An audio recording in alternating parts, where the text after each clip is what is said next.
obviously, you talked about your vision towards outstanding. You don't want to rest on your laurels. You spoke about the fact that the support team as well, the structure. You spoke a little bit about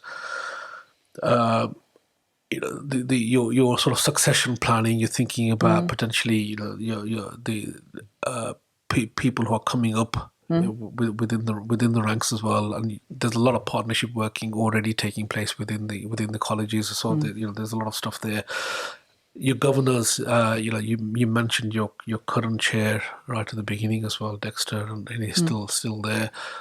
A fair amount of changes happened. A fair amount of changes sort of planned. You've put the foundations in place. You've gone in. You've looked at the people, the culture. Now it's about embedding that. It's about getting that to work. You've brought in innovation. You've brought in some of the practices that you've got.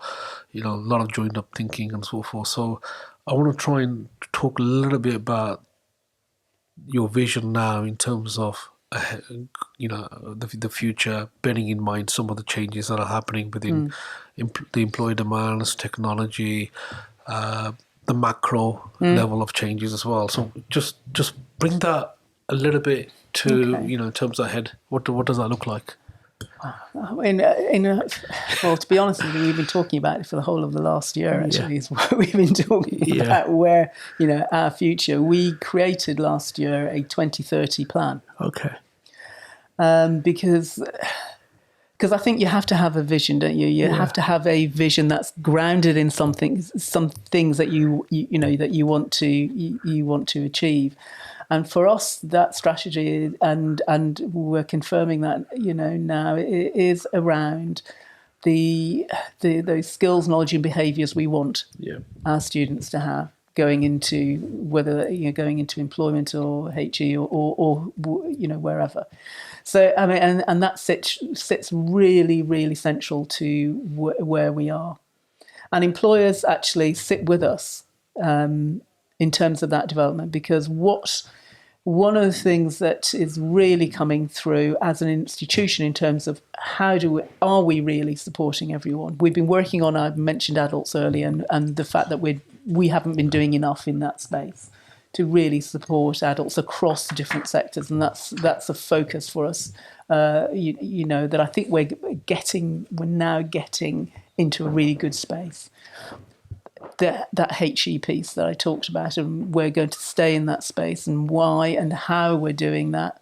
We're very clear about the direction of how we want to work with local universities, and which I think is really really important to what we need to be doing.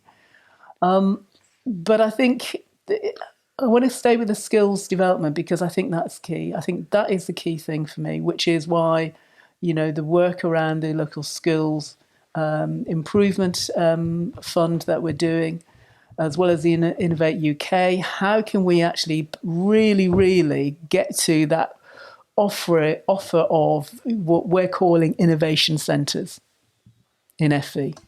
How are we really making those work for employers, for the local employers? And I'm talking about SMEs. I'm not talking about the big companies. We all work with big companies. I'm talking about who we need to work with. And then how are we really developing young people to have real choices, not just about a job to go to, but actually being a business owner for themselves and so on?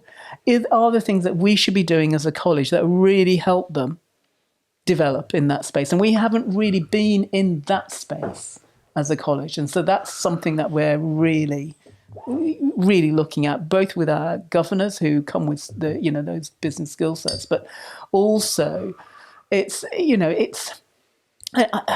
part of me hates the word entrepreneur, simply because of what some of the connotations that it has around it, which I don't think is right. But the skills that we're talking about are right, and it's about that. That's what we're after.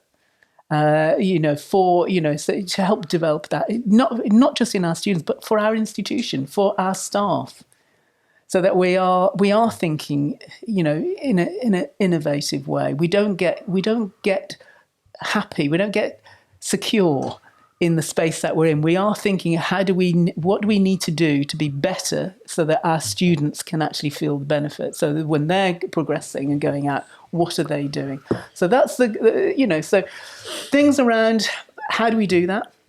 That entrepreneurship piece. How are we embedding, how are we really, how are we making sure, and as I said, for me, what we're doing around the ELSIF Innovate UK are the catalysts to actually getting something off the ground, that it should actually put FE into a different space, that is understood by employers, because it's still not quite there. But I know we've got the makings of something, which is why people are interested, and I'm talking about stakeholders now, interested in what we're doing. Okay. And that hasn't been there before. So we've got some really exciting things. Canny Conversation Podcast Series 5 by Safaraz Ali.